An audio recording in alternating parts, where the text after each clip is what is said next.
जननी जन्म सौख्यानां वर्धने कुलसंपदां पदवी पूर्व पुण्यानां लिख्यते जन्म पत्रिका गजाननं भूतगणादिसेवितं कपित्थजम्बो फलसारभक्षितम् उमासुतं सोह विनाश कारणं नमामि विघ्नेश्वर पादपङ्कजं सो आदित्याय च सोमाय मंगलाय बुधाय च गुरु शुक्र शनिभ्यश्च राघवे केतवे नमः माता पिता गुरु துணை கொண்டு உலகெங்கும் வாழக்கூடிய நெக்ஸ்ட் ஜென் நேயர்கள் அனைவருக்கும் வணக்கம். நான் உங்கள் டாக்டர் வி ராஜ்குமார் சிவாச்சாரியார் பேசுகிறேன். அனைவருக்கும் எனது பூரண ஆசீர்வாதங்கள்.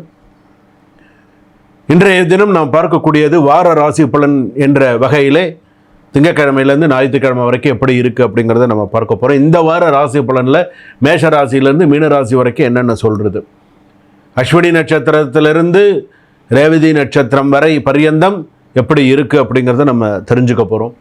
அதாவது ஒவ்வொரு வாரமும் நமக்கு என்னென்ன நடக்கும், இப்படி இருக்கும், அதை நம்ம தெரிஞ்சுக்கிறதுக்கும் அதை நம்ம பார்க்கறதுக்கும் அதை நம்ம தெளிவுபடுத்திக்கிறதுக்கும் சரியாக இருக்கும்.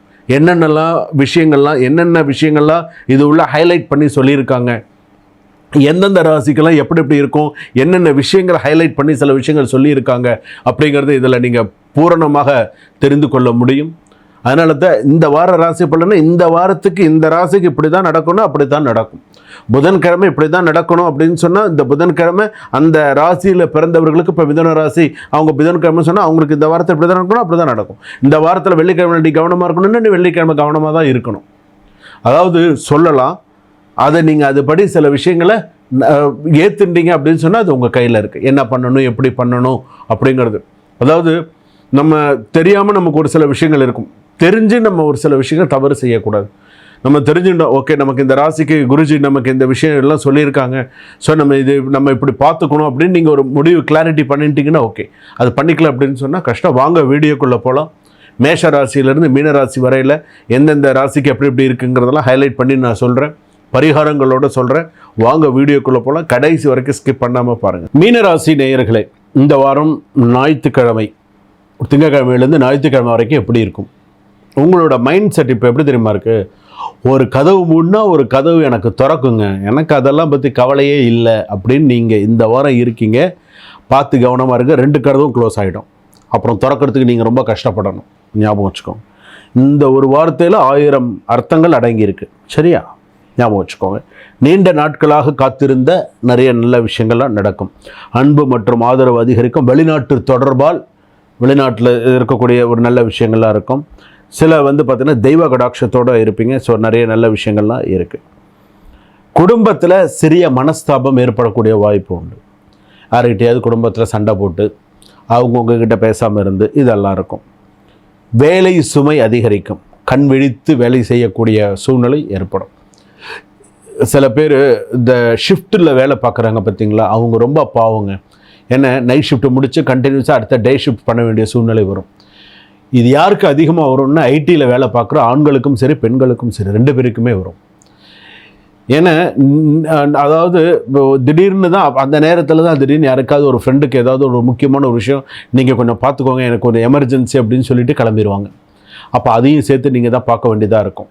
ஆனால் உங்களுக்கு ஒன்றுன்னு அவங்க பார்க்க மாட்டாங்க, அதையும் ஞாபகம் வச்சுக்கோங்க. அவங்க வேறு ஏதாவது ஒரு காரணத்தை சொல்லி தட்டி கழிப்பாங்க. ஸோ என்ன செய்யணுங்கிறத பார்த்து ஐடியில் வேலை செய்ய பெண்கள் மிகவும் ஜாக்கிரதையாக வண்டி வாகனங்கள், ஒரு கேபில் போகிறதா இருந்தாலும் ஒரு ஆட்டோவில் போகிறதா இருந்தாலும் கவனமாக போயிட்டு கவனமாக வாங்க. சிலர் உங்களுக்கு தெரியாமலேயே உங்களை பின்தொடருவார்கள். கவனம், உங்களுக்கு தெரியாமல் உங்களை பின்தொடருவார்கள். அது யாராக வேணாலும் இருக்கலாம், கவனமாக இருங்க. 3rd பர்சனாக இருக்கலாம், நீங்கள் அவாய்ட் பண்ணின பர்சனாக இருக்கலாம், இல்லை யார் வேணாலும் இருக்கலாம். ஆனால் அந்த மீனராசிக்காரர்கள் புரட்டாதி நட்சத்திரம் மீனராசி, உத்திரட்டாதி நட்சத்திரம் மீனராசி, ரேவதி நட்சத்திரம் மீனராசி, கவனமாக இருக்கும். சில பேருக்கு பார்த்திங்கன்னா இழி சொல் பழி சொல்லுக்கு ஆளாக வேண்டிய சூழ்நிலை இருக்கும். சில பேருக்கு வேலை செய்கிற இடத்துல கெட்ட பேர் உண்டு பண்ணணும்னு சில பேர் ட்ரை பண்ணுவாங்க. அதுக்கு நீங்கள் இடம் கொடுக்காமல் இருந்தீங்கன்னா you are a great person. So ஞாபகம் வச்சுக்கோங்க. லவ் லைஃப்லலாம் ஓரளவுக்கு பார்ட்னர் கமிட்மெண்ட்லாம் ஓரளவுக்கு நல்லாயிருக்கும். சிங்கிள் பர்சன்ஸ்க்கெலாம் குட் அலைன்ஸ், நல்ல அலைன்ஸ் வரும். நிறைய நல்லா செட் ஆகிறதுக்கான வாய்ப்புகள்லாம் இருக்கும். வங்கி தொடர்பான வேலைகள்லாம் சிறப்பாக இருக்கும். நிதி உதவியெல்லாம் இருக்கும். உறவினர்களிடத்தில் நல்ல நட்புறவு இருக்கும். ப்ராப்பர்ட்டி டாக்குமெண்ட்ஸ் எல்லாம் ஓரளவுக்கு தேர்ஸ்டே ஃப்ரைடேலலாம் ஓரளவுக்கு அதெல்லாம் பார்த்து சரி பண்ணி என்னென்ன செய்யணுங்கிறதெல்லாம் பார்ப்பீங்க. கோல்டு இன்வெஸ்ட்மெண்ட் எளிதில் கிடைக்கும். ஸோ அதெல்லாம் இருக்கும். உங்கள் ஸ்டூடெண்ட்ஸ்க்கெல்லாம் வந்து பார்த்தீங்க அப்படின்னு சொன்னால் சில கவனிப்பு குறைவு அப்படிங்கிறது நிறையா இருக்கும். பாடத்தில் கவனிப்பு இருக்காது, வேறு எதுலேயோ மூடு போகும். ஸோ அதிலெல்லாம் கொஞ்சம் பார்த்துருக்கிறது நல்லது. எதிர்பார்த்ததை விட நல்ல ஒரு தீர்ப்பு வரும் லீகல் விஷயத்துலலாம். சில நீங்கள் எதிர்பார்க்குறீங்க, எனக்கு நான் நியாயமாக போகிறேன், எனக்கு நல்ல தீர்ப்பு எனக்கு கிடைக்கணும் அப்படின்னு சொன்னால் இந்த வாரத்தில் உங்களுக்கு நல்ல சில விஷயங்கள் கேஸ் மூவ்மெண்ட் வந்து உங்களுக்கு ஃபேவராக அமையும். ஏன்னா லாயர்ஸ்லாம் வந்து பார்த்திங்கன்னா அந்த கேஸ் மூவ்மெண்ட் கொண்டு போகிறது கொஞ்சம் கரெக்டாக கொண்டு போவாங்க. அது உங்களுக்கு ஒரு சாட்டிஸ்ஃபைடாகவும் இருக்கும். லாயர்ஸுக்கும் நீங்கள் வந்து அட்வொகேட்ஸுக்கும் நீங்கள் நிறைய நன்றி சொல்லுவீங்க. ஸோ கரெக்டாக முடிச்சு கொடுத்துட்டீங்க அப்படின்னு சொல்லி. இதிலேயே வந்து பார்த்திங்க அப்படின்னு சொன்னால் இன்னொரு விஷயமும் நான் சொல்கிறேன். வீட்டில் எனர்ஜி, அதாவது ஒரு கெட்ட எனர்ஜி இருக்கக்கூடியதாக இருக்கும். அதை ஒரு கெட்ட ஒரு விஷயம் குடும்பத்தில் இருக்கிற மாதிரி இருந்தது அப்படின்னு சொன்னால் 24 hours வீட்டில் விளக்கெறிகிற மாதிரி ஒரு விஷயத்தை பண்ணிக்கோங்க. ஏதாவது ஒரு இடத்துல 24 மணி நேரம் அந்த விளக்கு, இந்த வாரத்தில் 24 மணி நேரம் அந்த தீப ஜோதி எரியணும். அப்போ அது கெட்ட விஷயங்கள் வராது. ஸோ பார்த்துக்கோங்க. நீங்கள் விட்ட நல்ல காரியங்கள் உங்களை தேடி திரும்ப வர ஆரம்பிச்சிருக்கு. நீங்கள் ஒரு சில காரியங்கள் செய்யாமல் விட்டுருப்பீங்க, மறந்துருப்பீங்க, ஏதாவது ஒரு விஷயம் விட்டுருப்பீங்க. அது உங்களுக்கு இனிமேல் திரும்ப வரத்துக்கான வாய்ப்பு இருக்குது. குலதெய்வ வழிபாடு கண்டிப்பாக செய்யுங்க, பண்ணியிருப்பீங்க நம்புகிறேன்.